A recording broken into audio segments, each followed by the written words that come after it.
Waouh! Cette station balnéaire de Floride était la représentation même du luxe! Bonjour, je suis Dakota, la fille unique et bien-aimée de Hardy Balmer, le milliardaire du vin mondialement connu. Mais je ne sais pas pourquoi, nous avons cette immense fortune, et papa me fait encore étudier et me presse toujours de trouver un emploi. Eh bien, il n'y a aucune chance que ça arrive. Alors, pour l'instant, profitons de ce magnifique endroit et de ce délicieux vin, d'accord? Pour info, il n'y a pas une seule marque de vin au monde que je n'ai pas goûté. Je peux toutes les distinguer facilement en une seule gorgée. Chardonnay contre Riesling, c'est du gâteau. Voyons s'il se passe quelque chose d'intéressant dans le monde. Attendez, qu'est-ce que c'est? Il doit y avoir une erreur. Comment papa peut-il être en faillite? Je l'ai appelé plusieurs fois, mais tout ce que j'ai eu, c'est le signal occupé. Il y a un problème. Je me suis précipitée vers l'hélicoptère privé pour retourner à notre manoir. Qu'est-ce qui se passe? Pourquoi ces hommes emportent-ils nos meubles de valeur? Puis Nanny Maria a couru vers moi en larmes. Elle m'a dit que papa avait disparu et que tout ce qu'il avait laissé derrière lui était cette boîte en bois.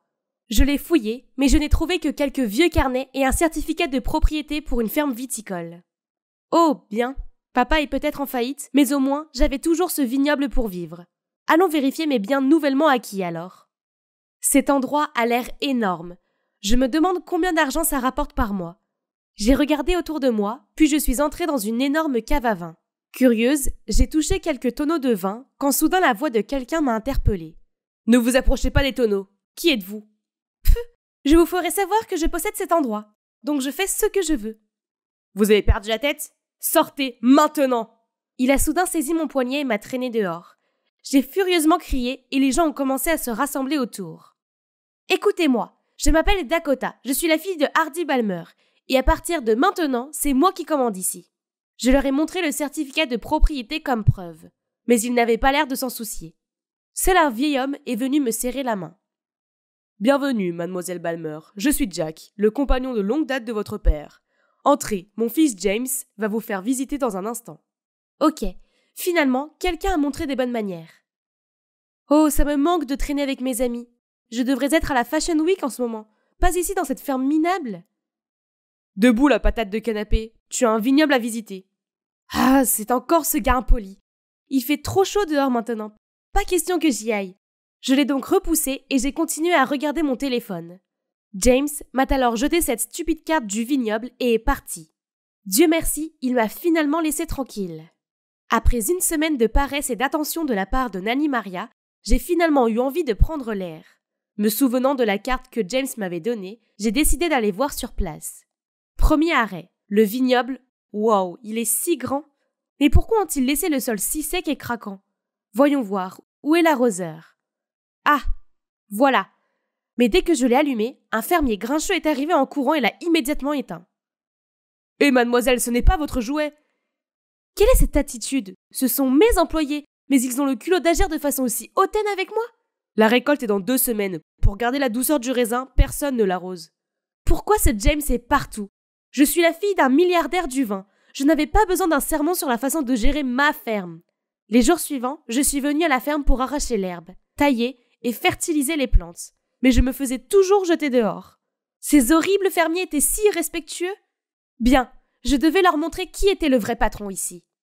Ce soir-là, j'ai demandé à Jack de rassembler tout le monde dans la salle à manger commune et j'ai déclaré que j'allais renvoyer certains d'entre eux pour leur attitude irrespectueuse. Mais il se contentait de me regarder d'un air indifférent. Comment hostile! Ne savait-il pas que je pouvais vendre cet endroit et faire d'eux des sans-abri? Mais alors Jack m'a tendu un contrat signé par mon père, déclarant qu'en raison du sang, de la sueur et des larmes qu'ils ont tous mis dans cet endroit, personne n'a le droit de les virer ou de vendre la ferme. Jack m'a aussi donné d'autres documents. Il semble qu'à cause de la faillite de ma famille, la ferme ne se porte pas bien. Si rien ne change, elle pourrait être dissoute. Quoi? Donc la seule propriété que papa m'a laissée était aussi sur le point d'échouer?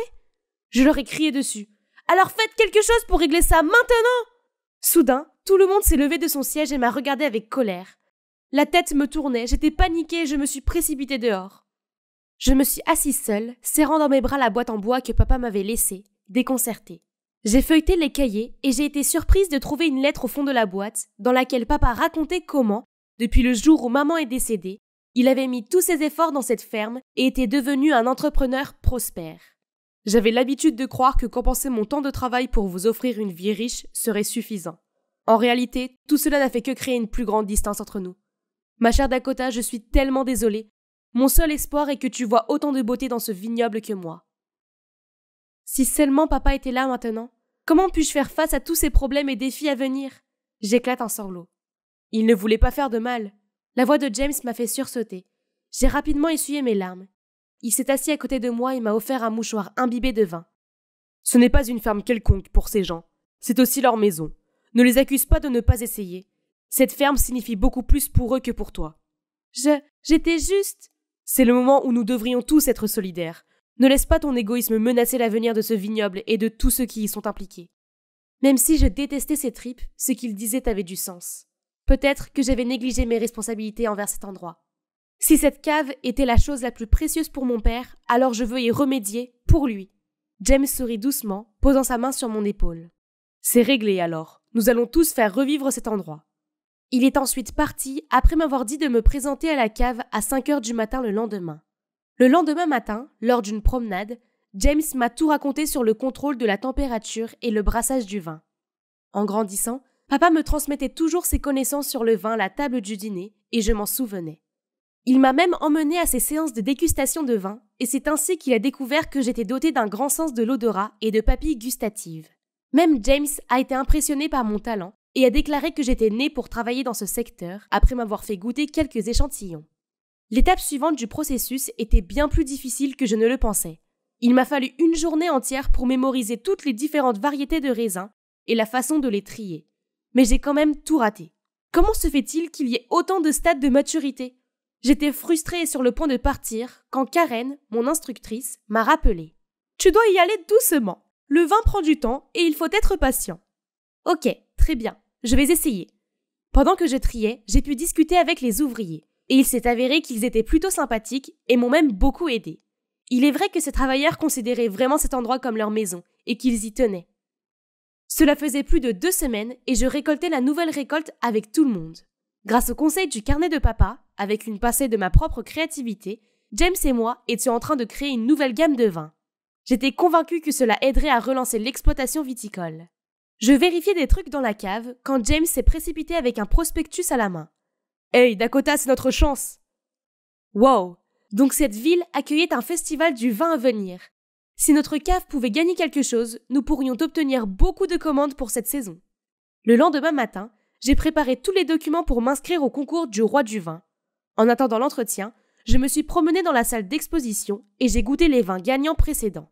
Wow, ils ont tous des goûts uniques. Comme j'avais les yeux fermés pour apprécier les couches de vin, je suis tombée sur un beau gars et j'ai accidentellement renversé du vin rouge sur sa chemise. Oh, je suis désolée. Pas de problème, c'est juste une petite tache. Oh mon Dieu, il était un tel gentleman, ce qui m'a fait me sentir encore plus coupable. J'étais sur le point de demander son contact pour pouvoir me rattraper plus tard, quand l'organisateur m'a appelé pour l'entretien. J'ai détourné mon regard de lui pendant 1 seconde et il était déjà parti. Quoi qu'il en soit, c'était une bénédiction que l'entretien se soit bien passé et que notre vignoble soit éligible pour le concours. J'ai décidé de m'offrir un café avant de rentrer, mais au comptoir, j'ai réalisé que je n'avais pas d'argent sur moi. Oh non! J'ai oublié mon portefeuille. Je vais payer pour ça. Attends, c'est lui, le gars sur qui j'ai renversé du vin. Il s'avère que c'est Danny, et il est peut-être jeune, mais c'est en fait un critique de vin compétent qui a même occupé le poste de vice-président de l'association des vins de la ville. Plus surprenant encore, c'est un fan de mon père et il adore les vins qu'il a créés. Après avoir discuté avec lui, je suis revenue à la ferme pour annoncer la bonne nouvelle à tout le monde. Ils étaient tous très excités et ont commencé à se préparer pour le concours immédiatement. 2 semaines avant la compétition, le comité organisateur a envoyé quelques personnes pour faire des évaluations préliminaires. Et devinez quoi? Danny était aussi là, faisant partie de l'équipe d'inspection. Donc, après l'inspection, j'ai invité Danny à rester et à partager quelques connaissances sur le brassage du vin. Et heureusement, il est libre pour quelques jours et a été heureux de rester. Youpi! J'ai annoncé avec enthousiasme la grande nouvelle à James, mais il a répondu sans intérêt. Ce n'est pas vraiment une bonne nouvelle. Pourquoi? Oh, je vois, tu es jaloux de lui, n'est-ce pas? Quoi? Moi, jaloux? Qu'est-ce qu'il y a de plus à m'envier? Eh bien, il est beau et aussi extrêmement bien informé sur le vin. Et les gens semblent l'apprécier. Attends, où vas-tu? Je n'ai pas fini? Peu importe, personne n'a besoin de lui puisque nous avons Danny ici maintenant. Un si charmant gentleman. Les 2 jours suivants, Danny a essayé de trouver du temps pour moi. Oui, juste nous 2. Mon Dieu, il est si romantique, je pourrais passer des heures avec lui. Dakota, tu es la fille la plus spéciale que j'ai jamais rencontrée. Hey, c'est l'heure du dîner. Un autre moment qui aurait pu être parfait, ruiné par James. Il semblait faire tout son possible pour se mettre entre nous. Il s'est assis entre nous dans la salle à manger en disant que c'était son siège préféré. Puis il nous a suivis dans le vignoble et a dit qu'il vérifiait la qualité des raisins à 23 heures. Pour de vrai? Quelle 3e roue du carrosse? Et il est si grincheux envers Danny? Eh oh, le gars essaie de nous aider, alors pourquoi cette attitude grincheuse? Plus tard cette nuit-là, je passais près de la cuisine quand j'ai entendu James et son père. On commence maintenant? Définitivement, le grand jour approche, ou alors on n'y arrivera pas. Dakota est occupée à roucouler avec cet abruti. Elle n'a pas besoin de savoir ça. Quoi? Est-ce qu'il prépare quelque chose derrière mon dos? Et puis, quelque chose d'absolument horrible s'est produit le jour suivant. Lorsque Danny et moi sommes arrivés à la cave pour récupérer le vin de la compétition, nous sommes entrés dans un sauna. Qu'est-ce que c'est? Pourquoi la cave à vin est-elle si chaude? Quelqu'un a dû trafiquer la température de la pièce. Je me suis précipitée pour vérifier le vin. Oh non! La chaleur avait enlevé les 2 dernières notes et l'avait rendu trop acide. Je suis tombée sur le sol et j'ai commencé à sangloter. Danny a essayé de me réconforter. Il m'a dit de ne pas m'inquiéter, car il allait me présenter de gros clients, puis il a dû partir pour se préparer à la prochaine compétition. J'ai regardé les tonneaux avec tristesse, mais je me suis souvenue de quelque chose. Mon père a aussi mis le feu trop fort une fois et a trouvé un moyen de filtrer et de fermenter à nouveau pour atténuer le goût aigre. Je suis sûre que c'est quelque part dans les notes qu'il a laissées. Je me suis dépêchée de retourner dans ma chambre pour fouiller dans la boîte en bois, mais je ne l'ai trouvée nulle part. Quelqu'un se moquait vraiment de moi. Oh mon Dieu, qui d'autre cela pouvait-il être? La conversation entre James et son père m'est venue à l'esprit. Alors je suis partie furieusement à sa recherche. En voyant James, je n'ai pas pu contrôler ma colère et j'ai crié. « C'est toi, n'est-ce pas? Tu as ajusté la température de la cave à vin, tu as volé le carnet de mon père! Tu as prévu de me saboter depuis longtemps, n'est-ce pas? » James avait l'air confus, mais avant que le serpent ne puisse lâcher quoi que ce soit, je l'ai arrêté et lui ai dit « Sors d'ici maintenant !» Il a fait un signe de tête vaincu, puis est parti sans un mot. Demain, c'est le jour du concours, mais je n'ai pas de vin à présenter. J'ai ramassé la lettre que mon père m'a laissée et je me suis sentie comme une perdante. Peut-être que je ne suis pas faite pour ça. Juste à ce moment, James a poussé la porte. « Dakota, regarde !»« Je t'ai dit de partir !» Ignorant mes paroles, James a calmement versé un verre de vin et m'a dit de le goûter. Oh, ça a vraiment un bon goût. C'est le nouveau vin que tu as créé. Je suis restée éveillée quelques nuits et j'ai corrigé son goût âcre. Maintenant, nous pouvons l'amener au concours. J'ai hurlé de joie, puis je me suis jetée dans les bras d'un James à l'air surpris. Regardez son visage rouge comme une tomate, Mais en me rappelant à quel point il était bizarre dans la cuisine l'autre soir, je l'ai rapidement lâché et me suis calmée. Première chose à faire, nous devions prendre la route maintenant pour participer au concours. Notre stand de vin a attiré de nombreux invités et a été très apprécié par tous les juges. Quand Danny nous a vus, j'ai remarqué à quel point il semblait surpris par ma présence avec ce nouveau vin. Je ne m'attendais pas à ce que la technique de filtration et de fermentation puisse changer les saveurs de façon aussi étonnante. Tu es vraiment doué, Dakota. Prenons le temps d'en discuter plus en détail plus tard. J'ai accepté avec joie. Mais n'est-ce pas la technique consignée dans le carnet de mon père? Comment le savait-il? J'ai quitté le bar et j'ai suivi Danny en cachette. Puis dans un coin caché, je l'ai entendu parler à quelqu'un. J'ai réglé la chaleur de la cave pour tout détruire. Mais qui aurait su qu'elle allait utiliser la technique de son père pour le réparer? J'ai déjà emporté le carnet, mais elle s'est probablement souvenue de tout. Quelle que soit la raison, son vin est en train de devenir un rival de taille. Mon championnat est en jeu. Pouvez-vous juste faire quelque chose? Alors, j'ai fait confiance à la mauvaise personne? Eh bien, ça fait mal, mais je vais lui faire payer pour ça. J'ai rapidement soumis l'enregistrement au juge et immédiatement, il y a eu une annonce pour faire une pause et les vins ont été reclassés par dégustation à l'aveugle pour être équitables. Et vous savez quoi? Le nouveau vin que j'ai créé a gagné le 3e prix. D'accord, le prix n'était pas aussi important, mais il nous a permis d'obtenir une quantité décente de commandes pour la récolte de l'année prochaine. Je suis allée avec joie sur le podium pour accepter le prix et j'ai failli m'évanouir sur scène car le lauréat n'était autre que mon père. Je l'ai serré dans mes bras et j'ai pleuré de façon incontrôlable. Il s'est avéré que mon père n'était pas en faillite. Il a simplement fait don de tous ses biens à une œuvre de charité. Son plan pour simuler la faillite était juste pour m'aider à devenir plus indépendante et à marcher sur mes propres pieds. C'est incroyable, mais je ne lui en veux pas pour autant. Au contraire, je me sens très chanceuse que mon père ait fait cela pour me donner une chance de grandir. Quant à Danny, il a été viré de l'association des vins de la ville. C'est le prix à payer pour son côté caddie. Il le mérite. Et James, il s'avère que la conversation entre lui et son père ne concernait que la répartition du vin, car tous deux ont découvert le vin gâché bien avant moi. Maintenant, le vignoble est ma première carrière, tout comme c'était celle de mon père. Cet endroit est ma maison, et les travailleurs sont ma famille. Ouais, y compris ce type froid et grincheux. Hé petite, pourquoi es-tu toute seule? Comment tu t'appelles? La première fois que j'ai remarqué cette petite fille, c'est le jour où j'ai découvert cette boulangerie épique près de mon école. Elle était toujours assise dans la ruelle à côté, portant les mêmes habits et traînant un ours en peluche. Elle m'a regardée avec de grands yeux innocents et m'a répondu timidement « Je m'appelle Alex ». Puis elle s'est mise à pleurer avant de dire « Ma maman et mon papa travaillent tout le temps, alors je les attends ici. Parfois, ils partent plusieurs jours. » Oh, pauvre petite fille, elle doit mourir de faim parce qu'elle regarde constamment mon sachet de viennoiserie. Je lui en ai donné un et elle m'a dit que les pains au chocolat étaient ce qu'elle préférait. Waouh, comme moi. Pas étonnant que je me sois sentie attirée par cette petite fille. Elle l'a mangé si vite que je lui ai dit que j'allais lui en acheter un autre. Je ne supportais pas de la voir affamée. Comment ses parents pouvaient-ils la laisser comme ça? J'ai couru aussi vite que j'ai pu, mais quand je suis revenue, elle était partie. Trop bizarre, je ne la voyais nulle part. Je suis rentrée chez moi, mais ce soir-là, je n'ai pas cessé de penser à elle. Ses parents étaient-ils venus la chercher? Le lendemain, je suis retournée à la boulangerie. Et avant même d'y arriver, j'ai entendu des enfants crier. Je me suis approchée pour mieux voir. Alex était là, recroquevillé par terre, pendant que des enfants lançaient son ours en peluche. Oh non, elle pleurait. Ça m'a énervée, alors je me suis jetée sur eux. « Hé, laissez-la tranquille, ou vous aurez affaire à moi !» Les brutes se sont enfuies, et je me suis précipitée pour passer un bras autour d'Alex. Elle a essuyé ses larmes et a dit « Merci, à part mon ours, tu es la seule personne qui veut être mon amie. » La boule que j'avais au ventre ne pouvait pas être plus grosse. Puis, je lui ai demandé ce qui s'était passé.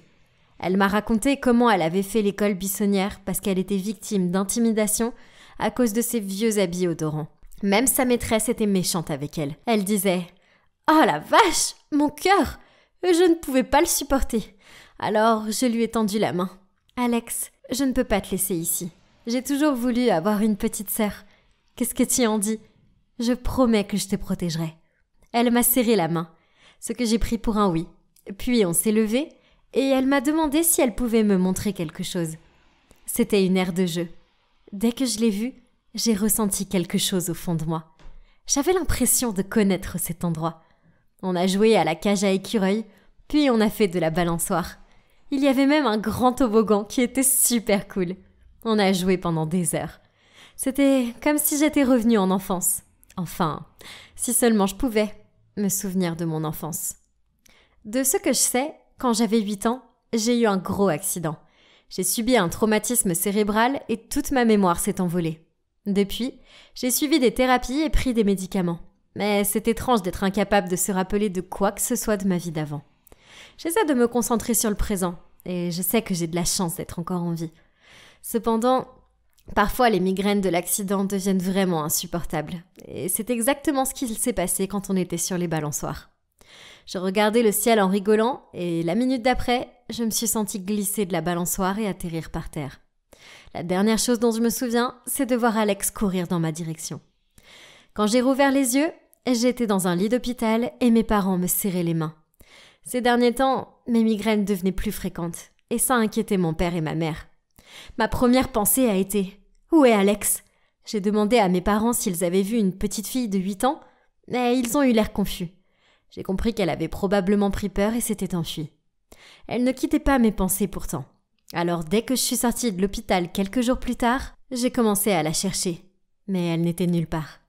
Mais un élan en moi me poussait à continuer à la chercher. Je ne pouvais pas l'abandonner. Il fallait que je la trouve. J'ai couru jusqu'à l'aire de jeu où j'ai été soulagée de la voir sur une balançoire. Elle avait l'air triste, alors je lui ai demandé ce qui s'était passé et elle a éclaté en sanglots. « Ma famille, on a tout perdu. Un gang a ravagé notre maison. Ils ont tout pris. » Même moi, je me suis mise à pleurer après son récit. Comment pouvait-on être aussi cruel? Elle m'a ensuite dit qu'elle n'avait pas mangé depuis des jours parce que ses parents n'avaient pas les moyens. Heureusement, j'avais apporté 2 pains au chocolat qu'elle a engloutis aussitôt. En même temps, mon esprit carburait pour venir en aide. Mais mes économies étaient à peine suffisantes pour couvrir ses besoins. Mais peut-être que mes parents pourraient aider. Ils donnaient de l'argent à une église, donc j'étais sûre qu'ils seraient heureux d'aider Alex. J'ai appelé ma mère et elle a répondu qu'elle serait heureuse de rencontrer Alex pour voir ce qu'il pouvait faire. J'ai raconté la bonne nouvelle à Alex et on est allé chez moi. Je lui ai donné à manger, puis on s'est installé sur le canapé en attendant mes parents. Voir son visage rayonnant m'a rendue heureuse. Dès que j'ai entendu leur voiture, j'ai couru à la porte pour leur dire « Maman, papa, Alex est ici !» Mes parents sont entrés et ils ont regardé autour d'eux. Puis mon père a dit « ma chérie, où est-elle ?» J'ai dit en pointant le canapé du doigt « Elle était juste là !» Je l'ai appelée, mais elle n'a pas répondu. Je n'ai pas compris. Où était-elle passée ? Ma mère a eu l'air inquiète et a dit « Est-elle timide ? Tu es sûre qu'elle était avec toi, mon cœur ?» Frénétique, j'ai fouillé toute la maison, mais elle n'était nulle part. Je commençais à paniquer, mais mon père m'a retenue en disant « Alice, chérie, calme-toi. Peut-être que tu as besoin d'un peu de repos. » J'ai entendu ma mère murmurer. Ces intenses migraines l'ont sûrement épuisée à nouveau. Emmène-la en haut. Je vais appeler le médecin pour lui parler de ses hallucinations. « Je ne suis pas en train d'halluciner. Elle existe vraiment. Pourquoi vous ne me croyez pas ?» ai-je crié, tout en essayant de me libérer de l'emprise de mon père. J'ai senti un vertige s'emparer de moi. Ma tête bourdonnait et le moment d'après, tout est devenu noir. Je me suis retrouvée à l'hôpital pour la 2e fois cette semaine. Waouh, quel record! J'étais allongée, faisant semblant d'être encore inconsciente pour écouter la discussion entre le médecin et mes parents. Alice a un comportement étrange. Elle n'arrête pas de parler d'une petite fille sans abri et ça ressemble assez à son enfance. Aujourd'hui, elle a même dit qu'elle l'avait ramenée à la maison pour nous la présenter. Mais on ne l'a pas trouvée. « Je ne crois pas qu'elle existe », disait ma mère. Le médecin répondait « Il est possible que cette petite fille représente les souvenirs perdus d'Alice. Parfois, après une thérapie et la prise de médicaments, d'anciens souvenirs peuvent commencer à refaire surface. Peut-être que cette petite fille était une personne de l'enfance d'Alice, une amie ou autre. Quoi ? C'était insensé. Alex provenait-elle de mon enfance ? Je ne comprenais pas. Je me suis assise brusquement et j'ai bredouillé. Me cachez-vous quelque chose ? Je pouvais le voir, car mes parents avaient l'air en panique, et ma mère a répondu. Écoute, ma chérie, la journée a été longue. Ce n'est pas le moment maintenant, mais je te raconterai tout demain. Ok ? Le lendemain, mes parents m'ont emmenée à l'église, à qui ils faisaient un don chaque année. J'étais confuse et n'arrêtais pas de demander qui était Alex. Finalement, une bonne sœur est arrivée, et on s'est installé dans une petite pièce au 2e étage, où les secrets ont été dévoilés. Mes parents n'étaient pas réellement mes parents. Après l'accident, ils m'avaient adoptée par le biais de l'église. Ils sont venus me chercher à l'hôpital dès que j'ai été rétablie et ne m'ont rien raconté pour éviter de me compliquer la vie. Ils voulaient simplement que je sois heureuse. Je ne pouvais pas y croire.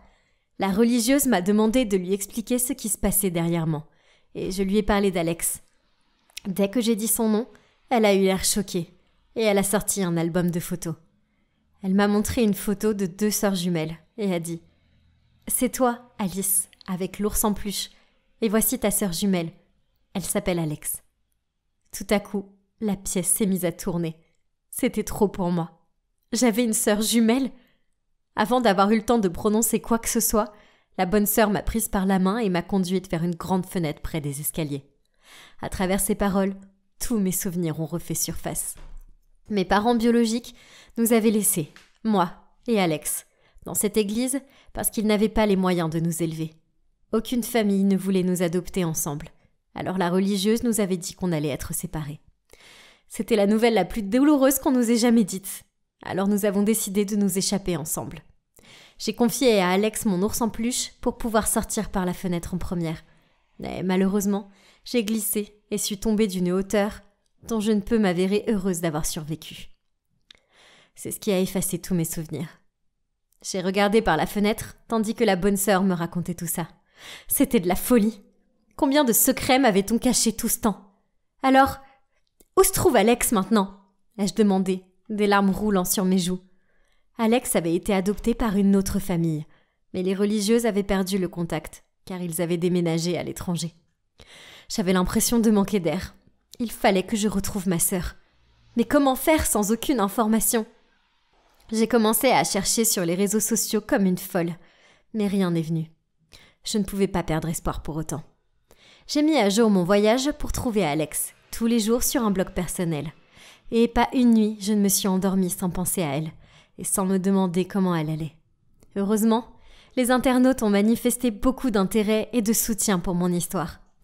Il a été diffusé, mais jusqu'à présent, il n'avait toujours aucun indice sur Alex. Même l'illusion du bébé Alex n'apparaissait plus depuis le jour où j'ai entendu la vérité. Mais je savais, dans mes os, que nous retrouverions le chemin l'une vers l'autre d'une manière ou d'une autre. Et puis un jour, je me suis réveillée avec une autre migraine, après un étrange rêve. Alors j'ai décidé d'aller me promener pour prendre l'air. Et je suis passée par la boulangerie pour le petit déjeuner.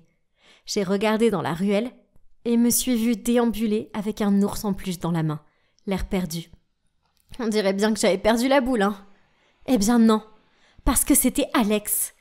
Pendant 1 minute entière, on est resté à se regarder sans faire un geste. Puis, sans un mot, on s'est jeté dans les bras l'une de l'autre en pleurs. Bon, pour faire bref, Alex avait déménagé en France depuis ses 10 ans. Et depuis lors, elle n'avait jamais cessé de me rechercher. Grâce à un message sur Twitter, elle avait réalisé que j'étais restée là-bas.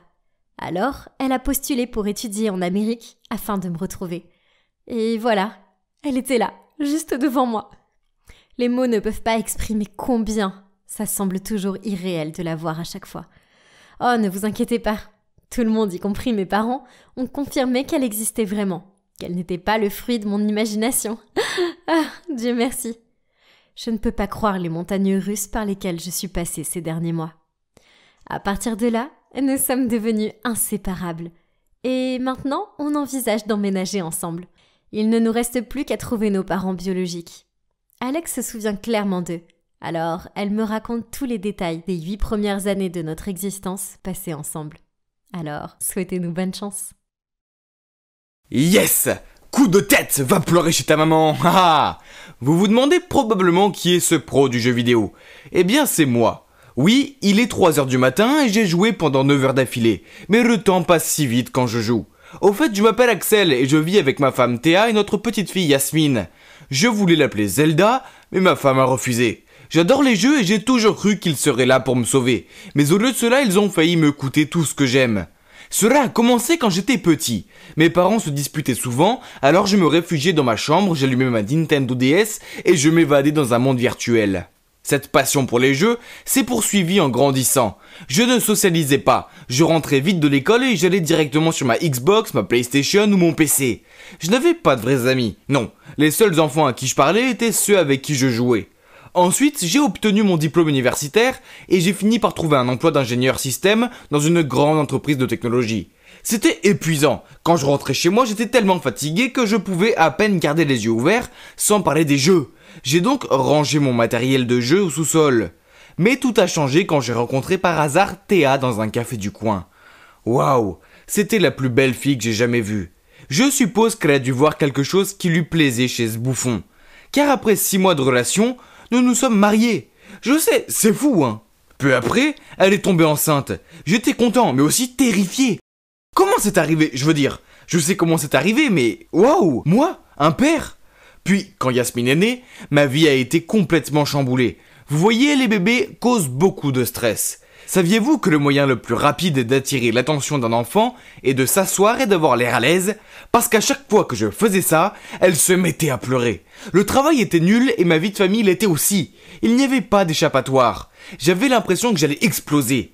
Alors je suis descendu au sous-sol et j'ai installé mon PC. J'ai commencé à jouer à World of Warcraft. C'était incroyable d'être un nouveau android. L'idée de jouer m'a permis de tenir le coup au travail, et quand je rentrais à la maison, je saluais à peine ma femme et ma fille, et me précipitais au sous-sol pour jouer. Théa n'était pas contente de cela. Elle apparaissait souvent avec Yasmine en pleurs en me demandant de la prendre, mais je me contentais de grogner un « je suis occupé » et de continuer mon jeu. Et c'était elle qui était à la maison toute la journée, pendant que je travaillais comme un fou. Tout ce qu'elle avait à faire, c'était de s'occuper du bébé et de garder la maison propre. C'est facile. Je lui ai dit ça, elle s'est mise en colère et m'a fait dormir sur le canapé. Super. Non, je veux dire vraiment super. Je pouvais jouer aux jeux vidéo toute la nuit, mais génial. Mais il s'avère qu'il est beaucoup plus facile de jouer toute la nuit quand on est au lycée et qu'on peut se taper une petite sieste en fond de classe. Mais pas si facile quand on a un travail éprouvant. J'étais au niveau extrême de l'épuisement. Il n'était donc pas surprenant que je finisse par faire des bêtises au travail et que je me fasse virer. Théa était furieuse et m'a demandé de postuler pour d'autres emplois. Non, je ne voulais pas. Je ne veux plus dire des bonjours, plus de réveils matinaux, plus de délais, plus de patrons grincheux. Il n'y avait que moi et mes jeux préférés. Une fois, je me dirigeais vers un score record quand soudain Théa est apparue et elle s'est mise devant l'écran. « Bébé, tu dois bouger !» J'ai tapé sur la console de jeu en essayant désemparément de la contourner. Non, elle m'a crié dessus. « Qu'est-ce qui t'arrive, Axel ? Tu ressembles à Gandalf, mais en version SDF. Tu n'as pas pris de bain et ne t'es pas rasé depuis des semaines. Tu es en train de me tuer. Maintenant je suis mort, merci beaucoup. » J'ai tapé du poing sur la table. « C'est ça, sors !» Et elle a tiré sur mon bras. « Je ne peux plus supporter ça, sors !» Elle m'a vraiment viré de ma propre maison. Cette folle ! Je n'avais pas d'amis, alors j'ai fini par aller chez mes parents. C'était tellement humiliant. Je leur ai dit que c'était juste les hormones de Théa, mais ils ont dit qu'elle leur avait parlé de mon obsession pour les jeux vidéo et qu'il fallait que ça cesse. Ils m'ont inscrit comme cobaye pour un programme de traitement expérimental à Hawaï. Hey, peut-être que des vacances à la plage n'étaient pas une si mauvaise idée, n'est-ce pas ? Mais non, l'île était littéralement au milieu de nulle part. Où était l'hôtel ? Tout ce que j'ai vu, ce sont des minuscules huttes avec des toits d'herbe. Quoi ? Ils ne pouvaient pas s'attendre à ce que je reste ici. Un instructeur du nom d'Enzo a rassemblé le groupe sur la plage et nous a expliqué les règles. Nous allions camper ici pendant tout le mois, sans aucun appareil numérique. Nous devions aussi survivre à un strict régime et faire des exercices. Vous vous moquez de moi ? J'avais l'impression d'avoir été aspiré dans un jeu de survie et que le bouton d'évacuation était cassé. Tous les autres ont commencé à construire leurs tentes côte à côte. La socialisation n'étant pas vraiment mon truc, j'ai construit ma tente loin d'eux, au bord de la mer. C'était un travail qui m'a donné faim et mon estomac grondait. Alors j'ai demandé à Enzo quand le dîner serait prêt. Il m'a dit qu'à moi de faire un feu, puis il m'a passé une note avec des instructions. 1. Ramasser du bois sec. 2. Créer une structure de feu. 3. Allumer le feu en utilisant la méthode de la perceuse à main. Ok, ça avait l'air facile. Mince, j'ai tourné ça pendant environ 20 minutes maintenant. Où est le feu ? J'étais sur le point d'abandonner quand j'ai soudainement vu quelque chose briller. Oh mon Dieu, ça a marché. Mais ensuite, j'ai senti un éternuement et je n'ai pas pu me retenir. Oh non, la braise s'en va finalement. Ce type m'a poussé hors du chemin et il a allumé le feu en quelques minutes. Mais quelle frimeur ! Je me léchais les lèvres de joie quand j'ai vu Enzo apporter de la nourriture.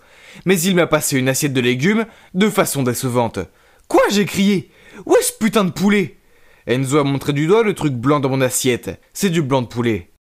Non, ce n'est pas du poulet. Où sont les ailes et la chapelure ? Il a roulé les yeux. Ça s'appelle manger sain. Il faut s'y faire. Cet endroit était un cauchemar. Mais une bonne nuit de sommeil me ferait du bien, n'est-ce pas ? Eh ben faux ! Le sol était aussi dur que des pierres. Finalement, je me suis endormi pour me réveiller avec les pieds détrempés. Oh non, ma tente était inondée. Pas étonnant que personne d'autre n'ait choisi de camper près de l'océan. La routine de l'île était affreuse. C'était plein d'activités de groupe débiles comme la méditation, le beach soccer et la randonnée. Un jour, nous avons même dû construire un radeau. Comme d'habitude, j'ai fait de mon mieux pour éviter de travailler et de socialiser. Mais il n'y avait aucune chance qu'il me laisse tranquille. Alors j'ai participé à contre-cœur. Une fois le radeau terminé, nous l'avons essayé. Mais il a vite chaviré et comme j'étais le seul à ne pas savoir nager, tout le monde s'est immédiatement précipité pour me sauver.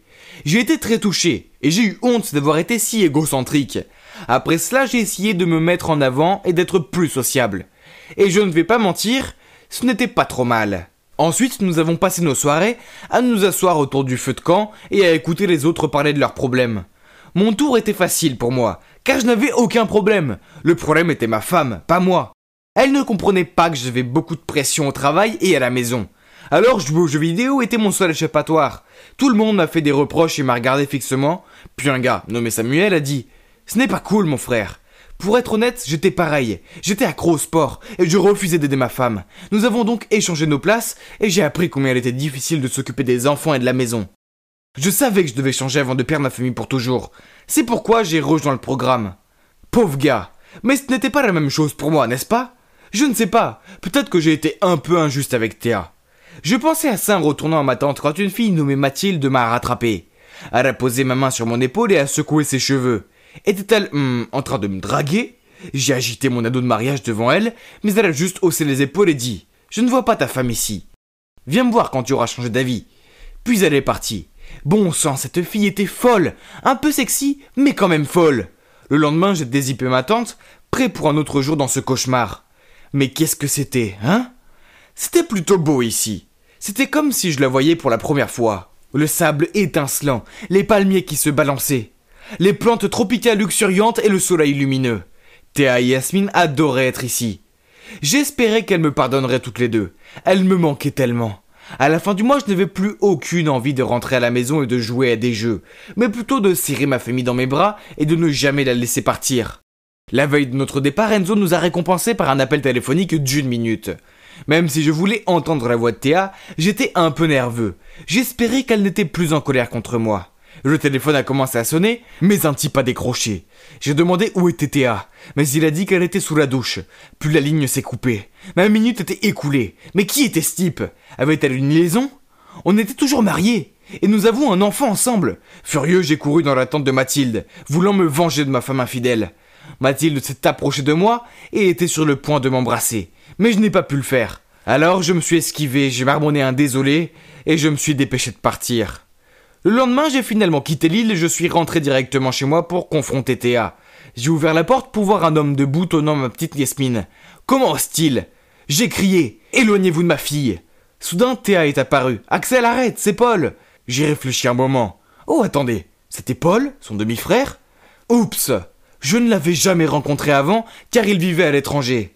J'ai vite fait de m'excuser auprès de lui, comme c'était embarrassant. J'ai remarqué que Théa me regardait bizarrement puis elle a dit « Wow, Axel, tu as l'air si différent !» Oh oui, avant d'être renvoyé chez nous, chacun d'entre nous a eu droit à un petit relooking. Une nouvelle coupe de cheveux, de nouveaux vêtements et un rasage. Et l'alimentation saine et l'exercice physique m'ont fait perdre 10 kilos. Je suppose que Théa n'a pas pu résister à ce nouveau mec canon. Elle est allée directement le serrer dans ses bras. Donc, à la fin, Théa m'a pardonné d'avoir été un gros connard.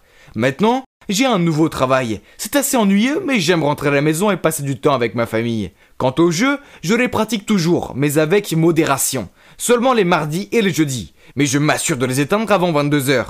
Puis, je vais faire des câlins à ma femme.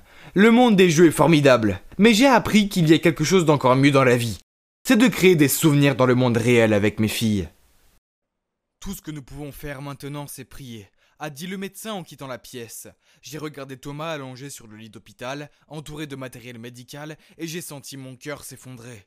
Puis Jacqueline s'est approchée de moi et m'a dit « Daniel, je pense que tu devrais peut-être rentrer chez toi et te reposer. Il n'y a rien que tu puisses faire pour l'instant. » Oui, Jacqueline avait raison. Je devais être plus fort que jamais. Et en fait, si elle n'avait pas été là, je n'aurais probablement pas réussi à traverser cette période de folie. Bien que Jacqueline soit une nouvelle venue dans notre service, nous étions devenus très vite proches, et je lui en étais très reconnaissant. J'ai souri à Jacqueline et lui ai proposé de la raccompagner chez elle. Puis, je suis allé voir mon pote Lucas. Il venait de rentrer de son séjour à l'étranger. Nous étions amis depuis des années. Nous nous sommes rencontrés pour la première fois à une marche de la fierté. Il était bisexuel, j'étais gay. Du moins, je l'avais été. Mais maintenant, je n'en étais plus si sûr. Vous voyez, j'ai réalisé que chaque fois que j'étais avec Jacqueline, mon cœur battait plus vite que d'habitude. Est-ce que c'est possible que... J'étais tellement perdu dans mes pensées que je n'ai même pas vu Lucas ouvrir la porte. Il m'a regardé et a dit « Mec, qu'est-ce qui ne va pas chez toi? On dirait que tu avais un fantôme. » Je lui ai dit que j'avais de gros problèmes et que j'avais vraiment besoin de ses conseils. Allongé sur son canapé, j'ai expliqué que mon petit ami Thomas était à l'hôpital, mais que j'avais commencé à avoir des sentiments pour une fille, Jacqueline. Lucas m'a regardé avec de la sympathie dans les yeux, puis il m'a donné un coup de coude et m'a dit « Daniel, bienvenue dans ma vie. C'est normal d'avoir des sentiments pour les hommes et les femmes. C'est normal. » Je lui ai demandé ce que je devais faire, et il m'a répondu que je devais simplement écouter mon cœur et le laisser décider. Puis il m'a fait un clin d'œil et m'a demandé de voir une photo de cette fille qui me rendait bi. J'ai ouvert mon téléphone et je lui ai montré. Et il a eu l'air choqué. Il a écarquillé les yeux et je lui ai demandé s'il la trouvait sexy aussi. Mais il a alors dit quelque chose qui m'a refroidi le sang. « C'est mon ex-copine, mec !»« Waouh, quoi ? Ça ne peut pas arriver !» Ensuite, Lucas m'a raconté qu'ils sortaient ensemble et qu'il avait même fixé une date de mariage, mais qu'il s'était passé quelque chose et qu'ils avaient rompu. C'était trop bizarre. Quelles étaient les chances pour que ça arrive? Je voulais lui demander comment elle était et pourquoi ils avaient rompu, mais d'après son regard, c'était trop douloureux pour en parler. En plus, ça me mettait un peu mal à l'aise. J'ai à peine pu dormir cette nuit-là, m'inquiétant pour Thomas et pensant à Jacqueline et Lucas. C'était si étrange. Le lendemain, alors que je me concentrais sur mon travail, mon directeur est soudainement venu me dire « Daniel, félicitations, tu te débrouilles si bien, je ne m'attendais pas à ce qu'un membre de ton équipe réussisse à être promu si rapidement. » Hein? Mais de quoi parlait-il? Personne n'avait été promu? J'étais si confus. Il a remarqué mon air perplexe et a dit « Tu ne savais pas, Jacqueline a repris le rôle de Thomas, en tant que directrice. » Quoi? Comment c'est arrivé? Je l'ai regardé avec surprise et il a continué. La rumeur dit que Jacqueline est la fille du président. Il est donc normal qu'elle prenne la relève. Elle a clairement bien caché son identité, n'est-ce pas? Puis il a juste ri et est parti. Attendez, si Jacqueline était la fille du président, cela signifie qu'elle était liée à Thomas. Elle était la sœur de Thomas? Non? Mais ce n'est pas possible. Elle avait agi comme si elle ne le connaissait pas à l'hôpital ce jour-là. J'ai rapidement couru pour la trouver et lui dire « Hey Jacqueline, pourquoi tu m'as pas dit que tu étais la sœur de Thomas? Tu sais que ton frère et moi sommes amoureux, pourquoi tu me l'as caché ?» Jacqueline soupire et répond « En fait, je ne voulais pas te le cacher. Mais mes parents m'ont envoyé pour aider Thomas à diriger l'entreprise. Je n'ai aucune expérience et je voulais que tout le monde me traite comme une nouvelle recrue et que je puisse apprendre. C'est pourquoi j'ai caché mon identité. Je suis vraiment désolé. » Je suppose qu'elle a fait la bonne chose. Comme j'avais entendu beaucoup de ragots dans mon dos quand j'ai commencé à sortir avec Thomas. Alors j'ai sympathisé avec elle. Mais maintenant, tout avait un sens. La raison pour laquelle j'avais le béguin pour Jacqueline, c'est qu'elle ressemblait tellement à Thomas. Les mêmes yeux bleus profonds, les mêmes pommettes, même les mêmes gestes. Elle avait aussi les mêmes allergies aux crevettes. Et ils avaient tous les deux cette habitude de faire tourner leur stylo quand ils sont au fond de leurs pensées. Comment n'avais-je pas remarqué cela avant? Et si je n'étais pas amoureux de Jacqueline? J'étais juste amoureux de sa ressemblance avec Thomas. Ok, ça m'a aidé à me sentir beaucoup mieux. Donc, c'était Thomas que j'aimais après tout. Le lendemain, je suis allé rendre visite à Thomas avec un énorme bouquet de tournesol, ses préférés. En passant par l'entrée, j'ai aperçu Lucas. « Hey, on se rencontre à nouveau !» J'ai crié « Qu'est-ce que tu fais ici ?» Il m'a raconté qu'il rendait visite à son ex qui avait eu un accident. Et j'ai dit que je rendais visite à mon petit ami, qui avait eu un accident. « Marchons ensemble. » J'ai demandé « Dans quelle chambre est ton ex ?»« 1502, a dit Lucas. « T'es sûr ?» C'était la chambre de Thomas. J'ai pensé, puis j'ai compris. « Attends, ton ex s'appelle Thomas ?» J'ai demandé en espérant vraiment que ce ne soit pas le cas. « Comment tu le sais ?» Lucas a riposté. « Parce que Thomas est mon petit ami, j'ai dit. » C'était vraiment trop gênant. Comment était-il possible d'avoir autant de coïncidences? Je n'arrivais pas à y croire. Lucas a été choqué aussi et a dit que Thomas était la raison pour laquelle lui et Jacqueline avaient rompu. Il est tombé amoureux de Thomas. Et la famille Thomas a été tellement bouleversée par cela qu'elle a mis Thomas à la porte. Oh, c'est pour ça que Thomas ne parlait jamais de sa famille et qu'il m'a dit de ne jamais poser de questions à leur sujet. Après sa détresse, malheureusement, leur relation n'a pas fonctionné. Alors Lucas a fait ses valises et a décidé d'aller étudier à l'étranger pour prendre un nouveau départ. Oh mon Dieu, c'était beaucoup à digérer. Je n'ai pas pu m'empêcher de me demander comment Jacqueline s'est sentie quand elle a découvert que son futur mari était amoureux de son frère. Lucas et moi étions choqués tous les deux, mais pas autant que nous allions l'être un moment plus tard. Nous étions sur le point d'entrer dans la chambre de Thomas quand nous avons entendu la voix de Jacqueline. Elle parlait d'un ton méchant en disant « Thomas, attends un peu. Comment te sentirais-tu quand ton petit ami tombera amoureux de moi? Ça va être douloureux, non? Je vais le pousser à te quitter et je te rendrai la monnaie. Après tout ce que tu m'avais fait. Il est temps de goûter à ton propre poison. » Je me suis figé quand je l'ai entendu dire ça. Je me suis tourné vers Lucas et il était tout aussi choqué que moi. Soudain, il a franchi la porte et je le suivis en trombe. Jacqueline a failli tomber de sa chaise de surprise en nous voyant. « Pourquoi? Pourquoi êtes-vous ici ensemble ?» a-t-elle dit. « Hey, étrange !» dit Lucas. « Allez Jacqueline, laisse tomber, ça fait longtemps. C'était fini entre nous, laisse tomber, et passe à autre chose. » Lucas était tellement en colère, mais Jacqueline s'est contentée de rire et de dire « Reprends-toi. Lucas, il ne s'agit pas de toi, je n'ai plus de sentiments pour toi. Je veux juste me venger de mon frère. » C'était si cruel de sa part de te voler et de ruiner ma vie comme ça. Puis les yeux pleins de haine, elle s'est retournée pour regarder le pauvre Thomas étendu là. J'étais furieux, j'ai réalisé exactement ce que Jacqueline faisait. Flirter délibérément avec moi pour m'éloigner de Thomas. Comment a-t-elle pu? Je l'ai confrontée sur le champ. Qu'est-ce qui ne va pas chez toi? Pourquoi tu me traites comme ça? Et ton pauvre frère? Je ne m'attendais pas. Mais avant que je puisse continuer, elle m'a interrompu et a dit « Daniel, attends, écoute-moi s'il te plaît. C'est vrai que c'était mon intention au début, mais ensuite je suis tombée amoureuse de toi. Et je pensais que tu commencerais à tomber amoureux de moi aussi. Je suis vraiment désolé. » Jacqueline a alors essayé de me prendre la main, mais j'étais dégoûté. Je l'ai repoussé et j'ai dit « Éloigne-toi de moi, je ne veux plus te voir. » Jacqueline a commencé à pleurer, mais j'étais trop bouleversé pour être dérangé. J'étais tellement horrifié qu'elle ait pu faire ça. J'étais déçu de moi aussi, d'être tombé dans son piège. Pauvre Thomas, il ne méritait pas du tout ça. Je l'ai regardé fixement allongé sur le lit d'hôpital, et s'il savait. J'ai continué à le fixer et je jure avoir vu ses doigts tressaillir. Oh mon Dieu, il se réveillait. Lucas est rapidement allé chercher le médecin, tandis que je restais avec Thomas à essayer de lui parler. Thomas, tu es réveillé ? Les médecins ont fait quelques tests et ont dit que Thomas avait finalement repris conscience et qu'il allait bientôt se réveiller correctement. Lucas et moi étions aux anges, j'étais tellement soulagé qu'il aille bien, et il semble que Jacqueline ait ressenti la même chose, car elle se tenait silencieusement dans un coin de la pièce, des larmes coulant de ses yeux jusqu'au coin de sa bouche, qui s'est révélée en un sourire le plus subtil. Et comme prévu environ une semaine plus tard, Thomas a ouvert les yeux. Je n'ai jamais été aussi heureux de ma vie. Il a commencé la thérapie physique et j'ai passé beaucoup de temps à l'aider. Bien sûr, Lucas est venu me rendre visite aussi. Et nous avons tous bien ri de la façon dont nous étions liés. Ça devait être le vrai destin, car appeler ça des coïncidences serait un euphémisme. Quant à Jacqueline, elle avait juste disparu. Mais quelques jours plus tard, alors que Thomas, Lucas et moi discutions à l'hôpital, un email est apparu sur mon téléphone. C'était Jacqueline, et elle disait qu'elle était tellement désolée pour ce qu'elle avait fait, et qu'elle espérait que Thomas et moi pourrions lui pardonner. Elle a ensuite dit qu'elle nous souhaitait que du bonheur. J'ai dit à Thomas et Lucas la bonne nouvelle, et nous étions tous si soulagés. Peut-être que nous pourrions tous être amis après tout. Je veux dire, Jacqueline pourrait devenir ma belle-sœur un jour, n'est-ce pas ? La vie peut être si drôle. Je suis content que Lucas soit apparu à ce moment-là, et que tout était révélé au grand jour. Je ne me serais jamais pardonné si j'avais quitté Thomas pour sa sœur. Thomas a toujours été le bon pour moi. J'étais assis sur le canapé à regarder un film avec ma mère et mon père, quand soudain, la porte s'est refermée, et nous avons tous tourné la tête pour voir ce qui se passait. Ouais, c'est ma grande sœur Séverine qui faisait son entrée. Elle s'est effondrée sur le canapé et a tapé ses pieds sur la table basse. Puis, alors qu'elle faisait défiler son téléphone, elle a levé les yeux vers nous et a soufflé. « Ah, pourquoi vous me regardez tous comme si j'étais un animal dans un zoo ? Je suis pas la bienvenue ici ?» Troublée, ma mère a immédiatement répondu. « Non, ma chérie, nous sommes tous ravis de t'avoir à la maison. » Puis elle s'est tournée vers moi.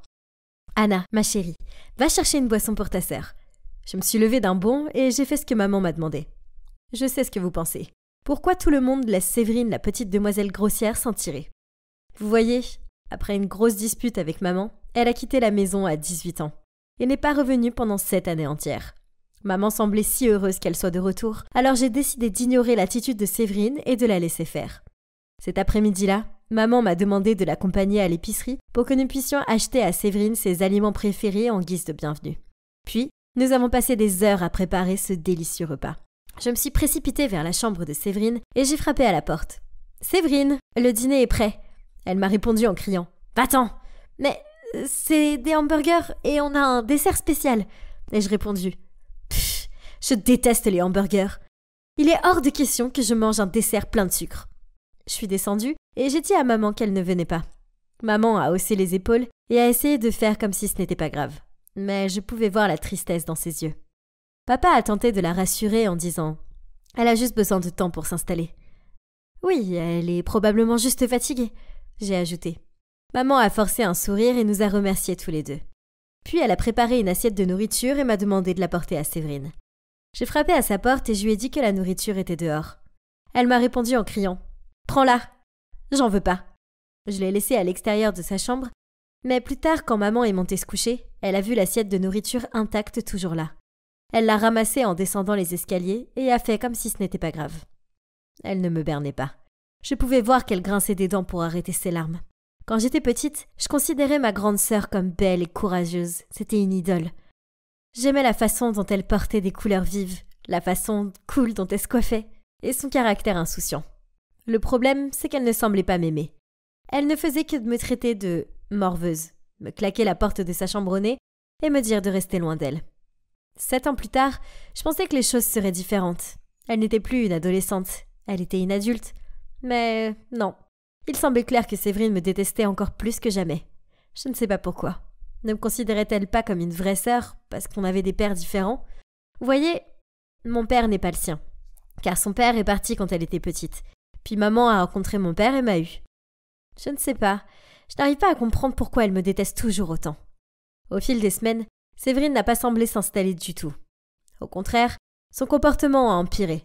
Elle jouait de la musique forte jusqu'à si tôt le matin. Elle recouvrait la maison de ses vêtements, assiettes, tasses, etc. Elle était la personne la plus désordonnée qui soit, qui ne nettoyait jamais. Une fois, je suis descendue pour la voir assise à la table du dîner, en train de grignoter les sandwichs que j'avais préparés pour l'école.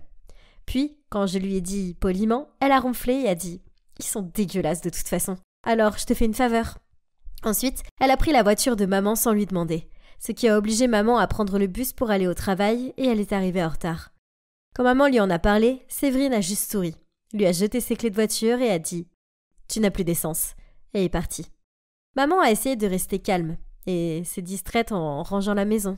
J'ai essayé de la serrer dans mes bras mais elle m'a repoussée et m'a dit de m'en aller. J'avais l'impression que Séverine pouvait toujours s'en tirer et que je suis la seule à me faire engueuler pour rien. Pourtant, Séverine a dû traverser beaucoup d'épreuves, non ?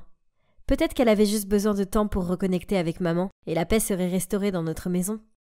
Juste quand je pensais que les choses ne pouvaient pas empirer, eh bien, elles ont empiré.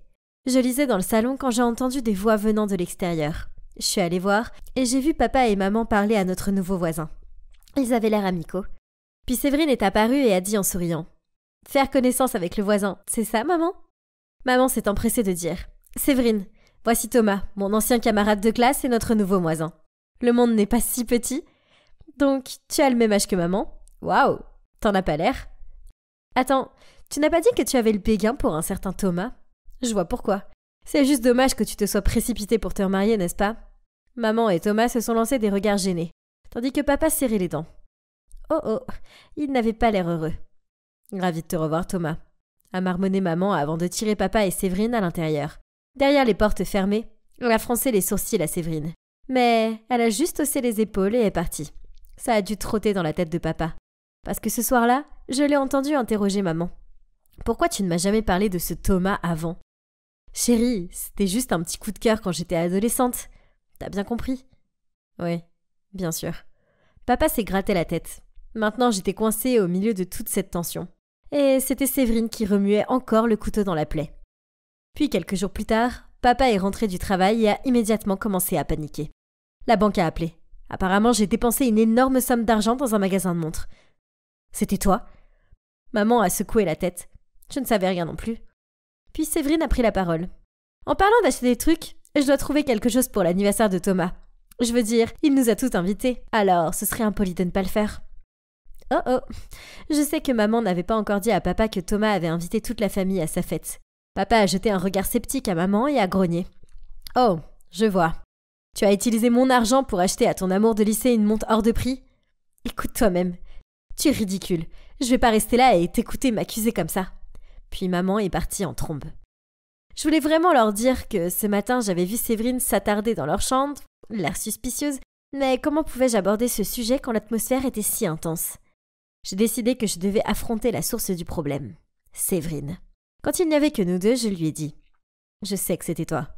Je t'ai vu fouiller dans les trucs de maman. » Elle a juste haussé les épaules et a répondu « Petite Anna, tu sembles être encore plus intelligente que tu en as l'air. » Oui, je l'ai fait. Et alors ? Pourquoi es-tu si cruelle ? Maman et papa pourraient se séparer à cause de toi. À mon grand étonnement, elle a souri en disant « Eh bien, c'est ça mon plan. Pourquoi tu pourrais jouer aux familles heureuses alors que je suis coincée ici sans mon père ?»« Quoi ? Comment est-ce qu'elle peut être aussi égoïste ? Je pouvais plus retenir ma frustration. Comment tu peux faire ça à maman ? Je te laisserai pas t'en tirer comme ça. » C'est vrai ? Et qu'est-ce qu'une souris silencieuse comme toi va faire à ce sujet ? Puis, elle m'a bousculée et est partie. Je sais que je dois le dire à maman. Mais ça signifiait lui briser le cœur. J'allais le faire. Je devais juste trouver une manière douce de lui dire que sa fille adorée a pris son pied en rue dans sa vie. Mais alors, avant que j'aie eu la chance de trouver une solution, quelque chose de terrible est arrivé. Le lendemain, en rentrant de l'école, j'ai trouvé papa et maman dans la cuisine. Papa avait les bras croisés et un air sévère sur le visage. Et maman était en larmes, en regardant tristement des papiers sur la table devant elle. Des formulaires de divorce. Qu'est-ce qui s'est passé ? Anna, tu dois me croire. Je n'ai pas trompé ton père. Puis papa l'a interrompu. Arrête de mentir, je peux le voir de mes propres yeux. Puis il a fait claquer la pile de photos sur la table. Sur les photos, maman embrassait Thomas dans un café. Hein ? Ça n'avait aucun sens. Je ne comprends pas. Je n'ai pas rencontré Thomas hier. J'ai rencontré mon amie Sandra. Mais papa est devenu encore plus furieux. Puis il a tiré sa valise vers la porte. Arrête de mentir. Je vois très bien ce qui s'est passé. et je ne peux plus te faire confiance. » Puis il est parti. Maman a pleuré plus fort après ça. Je ne savais pas quoi dire ou comment réagir. Je voulais croire maman, mais ses photos me disaient le contraire. Soudain, la porte s'est ouverte et Séverine est entrée. A regardé maman qui pleurait à chaudes larmes, a fait un sourire en coin et est montée à l'étage. C'est vrai. Séverine, elle doit avoir quelque chose à voir avec ça. Donc j'ai gardé un œil sur elle. En passant devant sa chambre, je l'ai entendue au téléphone. Et sans hésiter, je suis allée chercher maman et je l'ai traînée à l'étage. Bon, je te dois cette fois, mec. Ouais, ces photos ont fait le travail. Ouais, merci. Tes compétences en Photoshop sont excellentes. Elles ont l'air si réelles. Ma mère s'est figée. Une seconde plus tard, elle a poussé la porte, puis elle a regardé Séverine et a murmuré le mot « Pourquoi ?» Séverine a éclaté de rire. Puis elle a haussé les épaules et a répondu « C'est une vengeance pour l'avoir aimé. » Elle m'a montré du doigt. « Plus que tu ne m'aimes. Je veux que vous souffriez tous pour avoir vécu heureux ensemble. Pourquoi elle vous a tous les deux alors que moi je n'ai rien ?» Furieuse, maman a giflé Séverine et s'est écriée « J'ai honte de toi et je veux que tu partes tout de suite. » Séverine a serré son visage et a répondu en grognant « Avec plaisir, je déteste cet endroit de toute façon. » Puis, elle a quitté la pièce en claquant la porte derrière elle. J'ai pris maman dans mes bras et on s'est mis à pleurer. Ma famille heureuse avait été détruite. Et tout ça parce que ma sœur était jalouse et pensait que maman m'aimait plus. C'était complètement absurde. Plus tard dans la soirée, maman a reçu un appel de l'hôpital. Le visage de maman s'est effondré quand elle m'a dit que Séverine avait eu un accident de voiture. Nous nous sommes précipités à l'hôpital et le médecin nous a dit que Séverine devait être opérée en urgence. Mais comme elle avait perdu beaucoup de sang, elle avait besoin d'un don de sang. Le problème, c'est qu'elle a un groupe sanguin rare. Mais heureusement, maman a le même. Alors sans aucune hésitation, elle a dit au médecin de prendre autant de sang que Séverine en avait besoin pour la sauver. Après le don de sang, maman n'a pas récupéré aussi vite que prévu. Au contraire, elle est devenue faible et a eu besoin de faire des soins médicaux. Donc maintenant, Séverine était dans la salle d'opération et maman était dans l'unité de soins intensifs. C'était terrifiant. Et si je les perdais toutes les deux? J'ai appelé papa et je lui ai raconté ce qui s'était passé. Et il s'est immédiatement précipité à l'hôpital. L'attente a été angoissante. Mais quand le médecin est arrivé et m'a dit qu'elles allaient s'en sortir et que je pouvais aller voir Séverine, j'ai pleuré de bonheur. En la voyant étendue là, couverte de bleu et effrayée, j'ai vu en elle un côté vulnérable que je n'avais jamais vu auparavant. Alors j'ai pris sa main et lui ai dit ce que maman avait fait pour elle. Elle a eu l'air embarrassée et s'est détournée de moi, en marmonnant qu'elle était désolée pour tout. Après cela, je leur ai rendu visite tous les jours.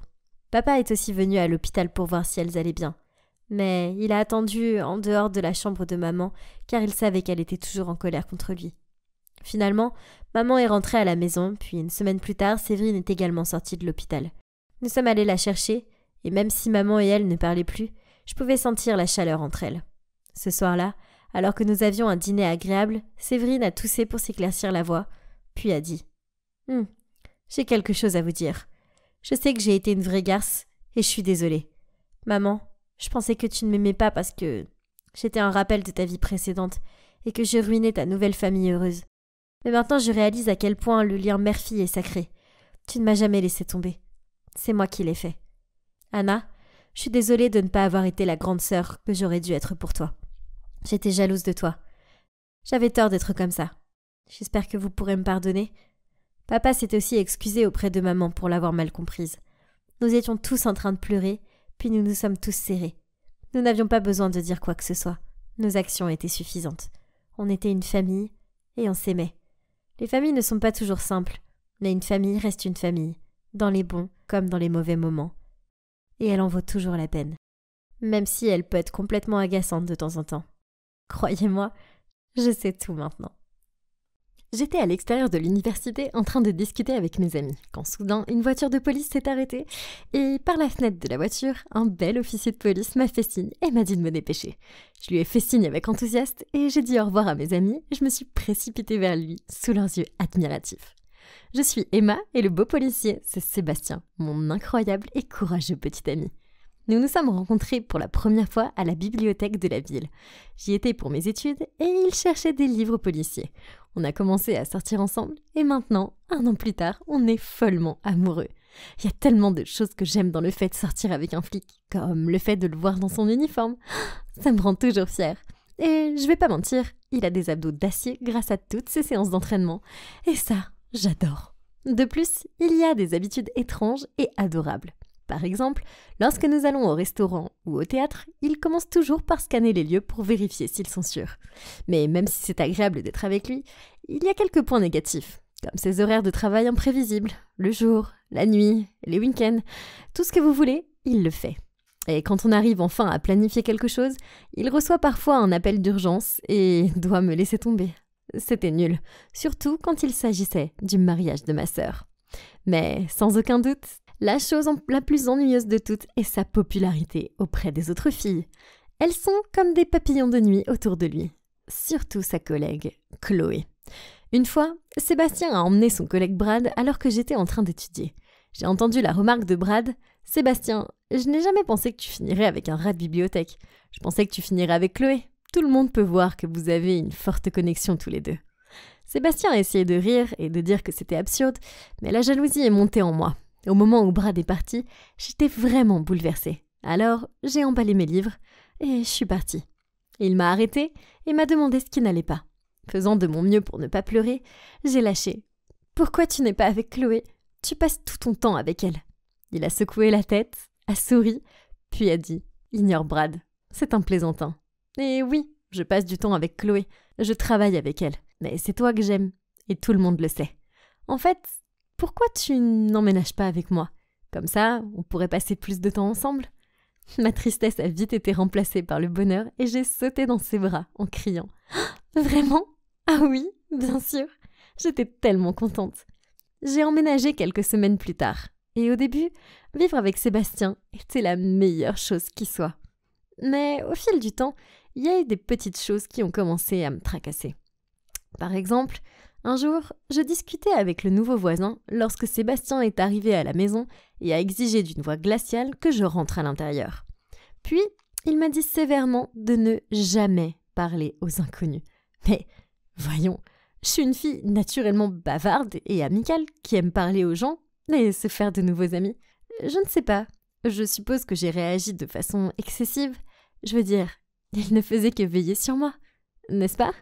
Mais son besoin de contrôle a empiré quand, une fois, je me suis organisée pour rencontrer mes amis en ville. Sébastien devait venir aussi, mais il a eu un appel de dernière minute pour le travail et il n'a pas pu. Quand je lui ai dit que j'allais prendre un taxi, il a paniqué et m'a dit que je ne pouvais pas y aller.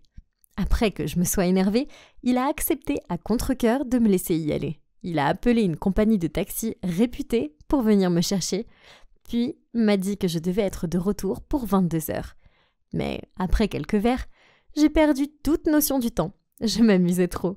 Je dansais avec mon ami lorsque Sébastien est entré en trombe, m'a attrapé le bras et m'a tiré hors de là.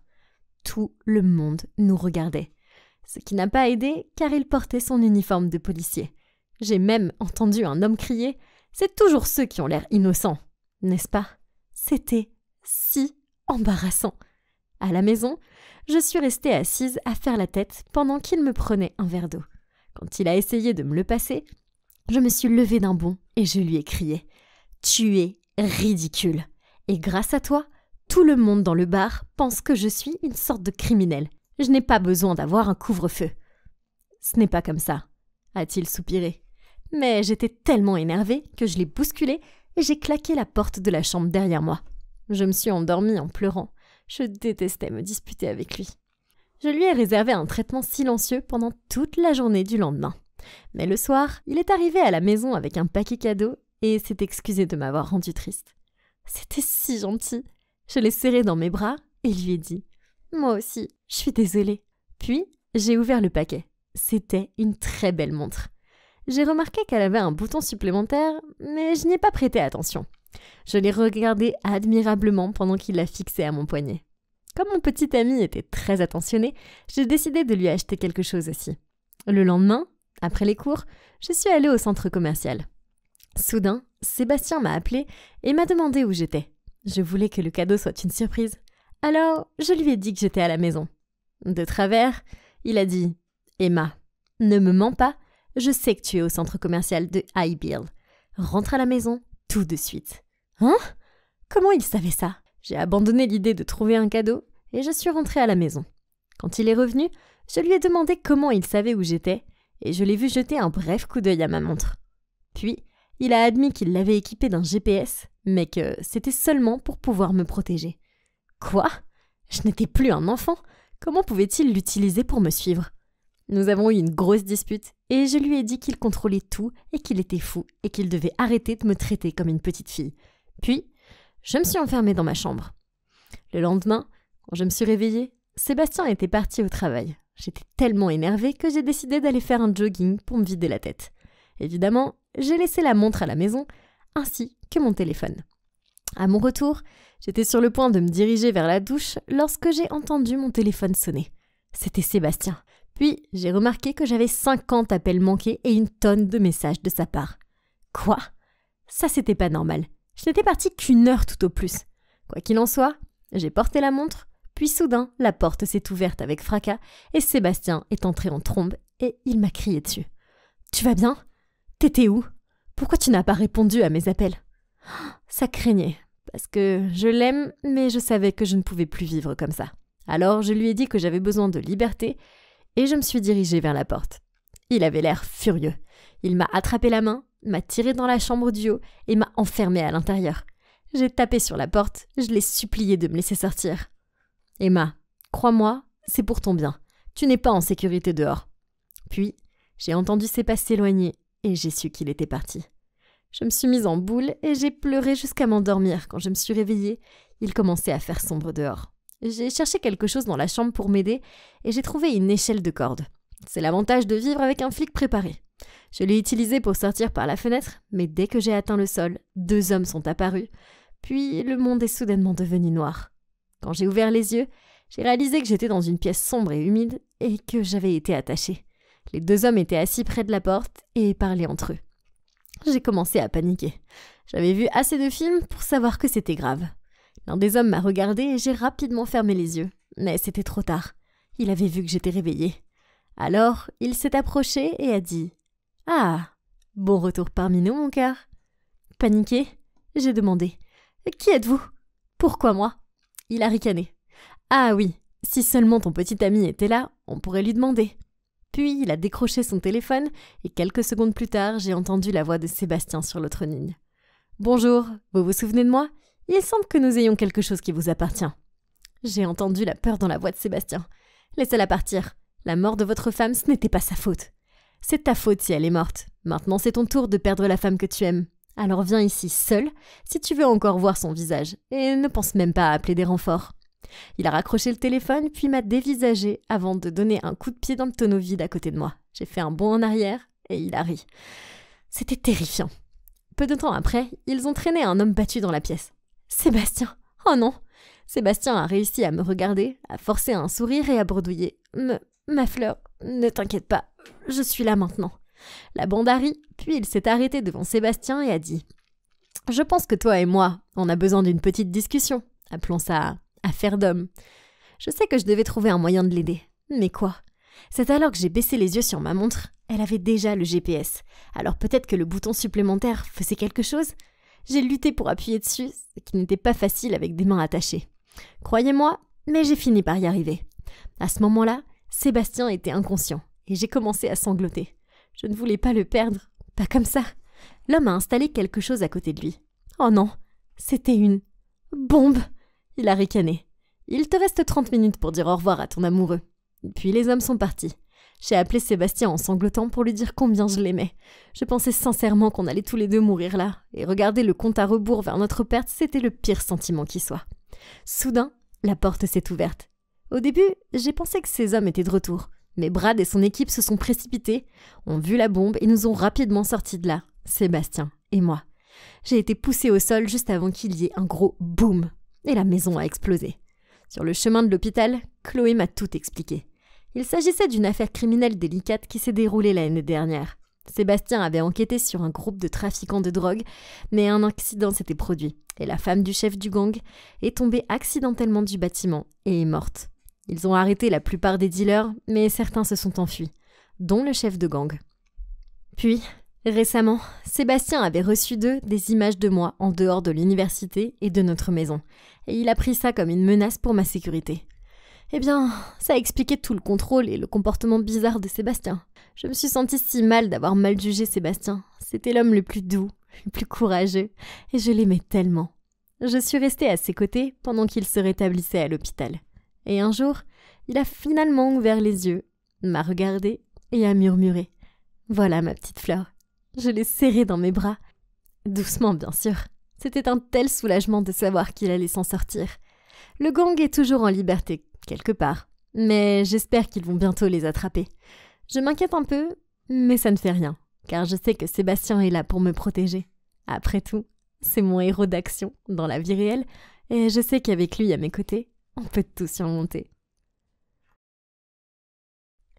Oh non, je venais de verser le café sur mon ami d'enfance Kevin, mais je suis actuellement en Liana, donc il ne m'a pas reconnue, puisqu'il ne me connaissait que sous le nom de Kai. Confus ? Alors, vous devriez d'abord voir les parties 1 et 2 de mon histoire. Je me suis excusée frénétiquement après que Kevin, tout en cherchant des serviettes pour absorber le café. Ce n'est pas grave, il a souri. Je lui ai souri en retour. Ouais, il était le même, gentil et doux Kevin. Soudain, j'ai entendu la voix de Diamond. « Liana, qu'as-tu fait ?» Puis elle est apparue à côté de Kevin et a touché doucement son bras. Je m'excuse, elle est nouvelle. Ce n'est pas grave, c'était ma faute de toute façon.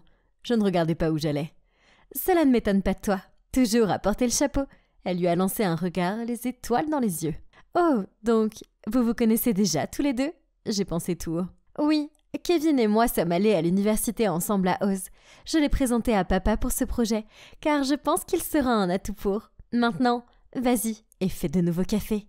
Diamond m'a fixé du regard. Alors que je partais faire des cafés, encore, je m'interrogeais sur Diamond.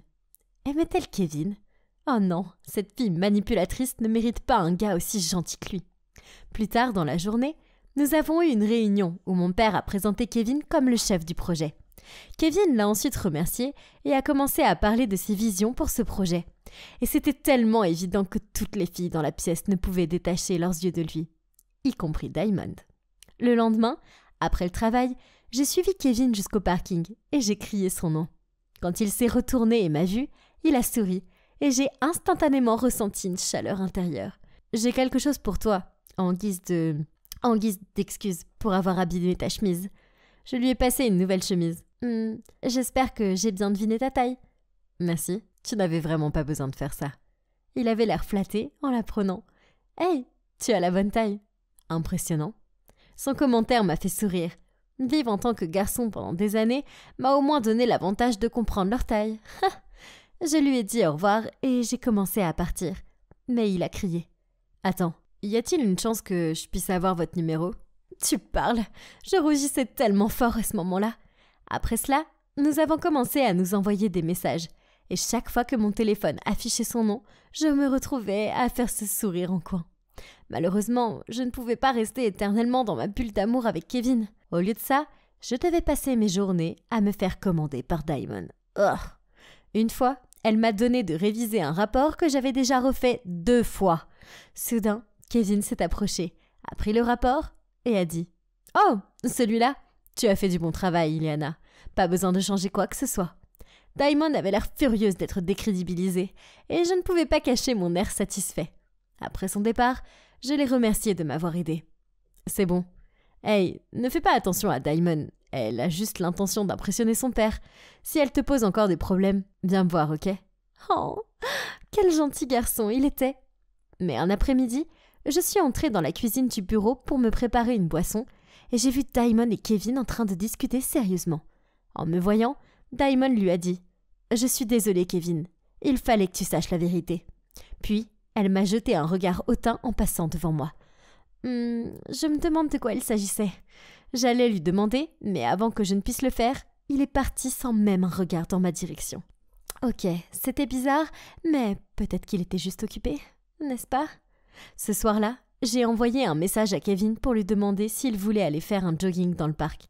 Il a accepté, mais quand il s'est montré, il a à peine croisé mon regard. « Kevin, qu'est-ce qui ne va pas ?» Il était silencieux pendant un moment, puis il a crié. « Pourquoi ? Pourquoi tu m'as menti ? Diamond m'a dit que tu étais fiancée à Kai. Pourquoi tu m'as menti ? » J'ai bafouillé. mais il s'est contenté de hocher la tête et de partir. Je suis restée là, sans voix, à me demander comment j'allais me sortir de ce pétrin. Comme si ça ne suffisait pas, alors que je rentrais chez moi, mon téléphone a sonné. C'était un message de Diamond. « Quitte la maison et l'entreprise avant demain, sinon je dirai la vérité à Kai. » Bien sûr, j'ai juste ignoré son stupide message. Et fidèle à sa parole, le lendemain, le téléphone de Kai a sonné.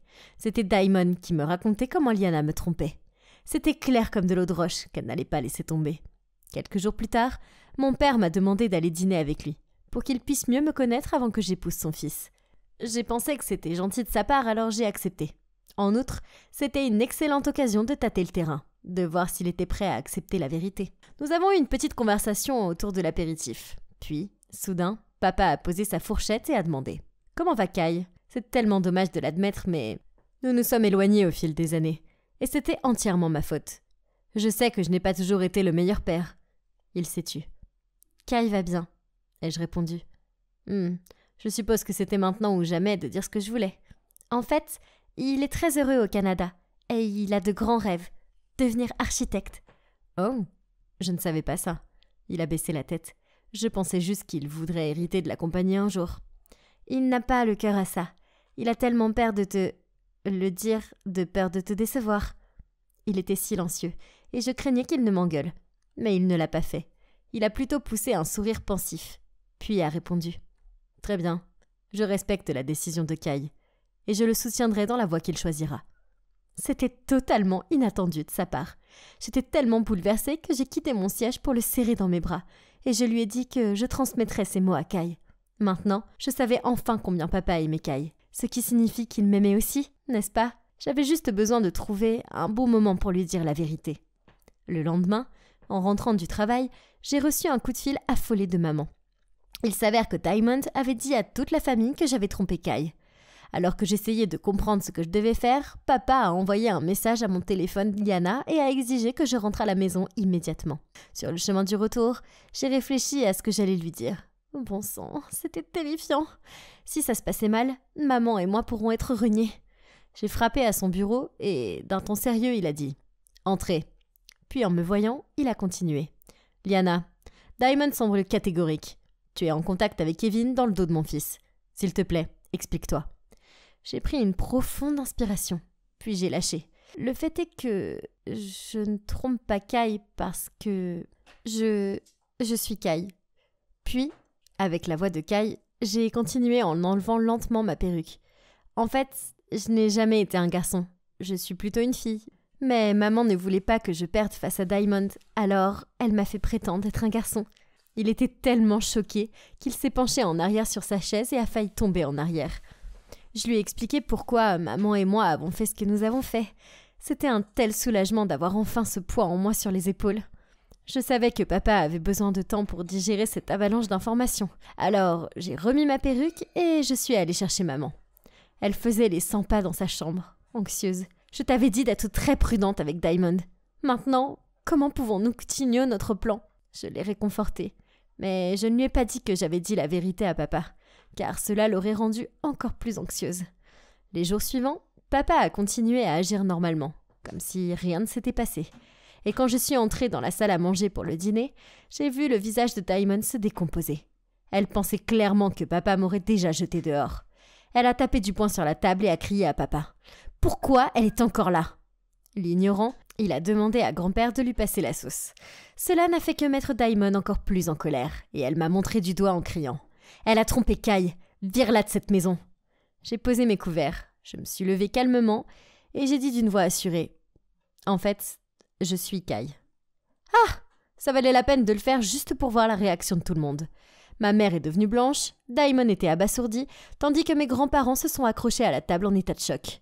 Après que je leur ai tout expliqué plus en détail, Diamond a été la première à répondre. « Donc, toi et ta mère avez menti à tout le monde. C'est inadmissible. Sortez de cette maison. » La pauvre maman avait l'air si honteuse.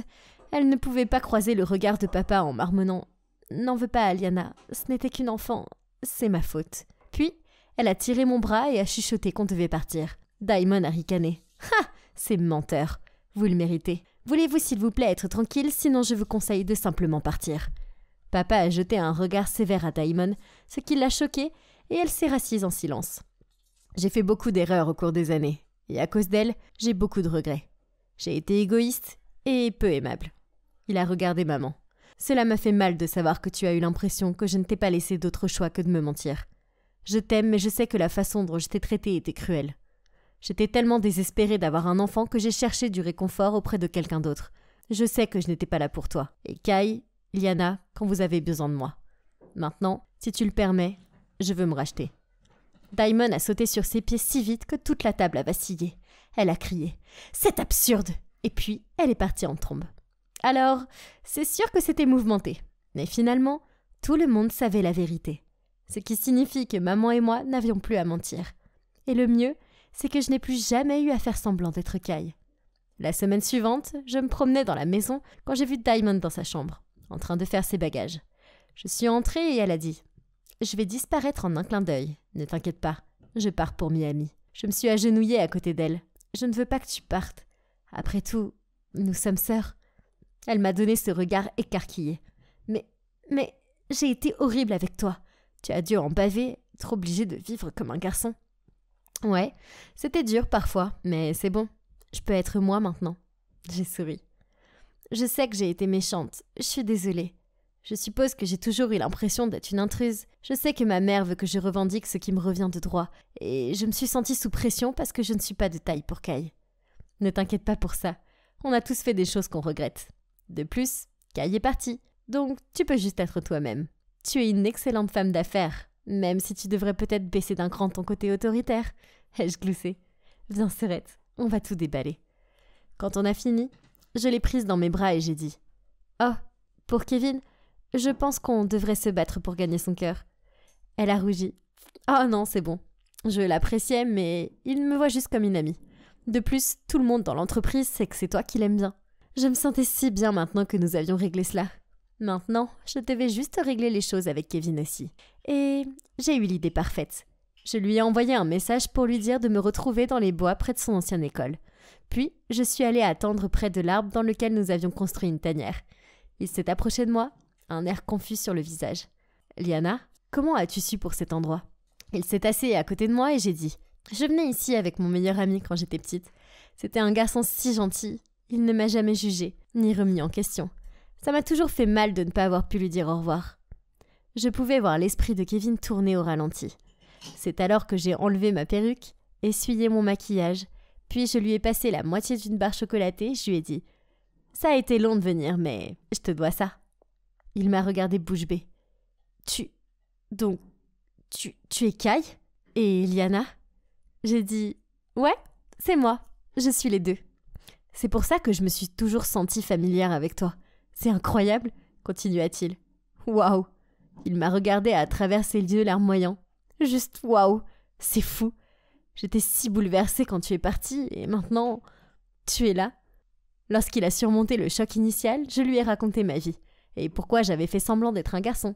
Après, il m'a serré fort dans ses bras et a dit « Je ne te perdrai plus jamais. Liana, je t'aime. »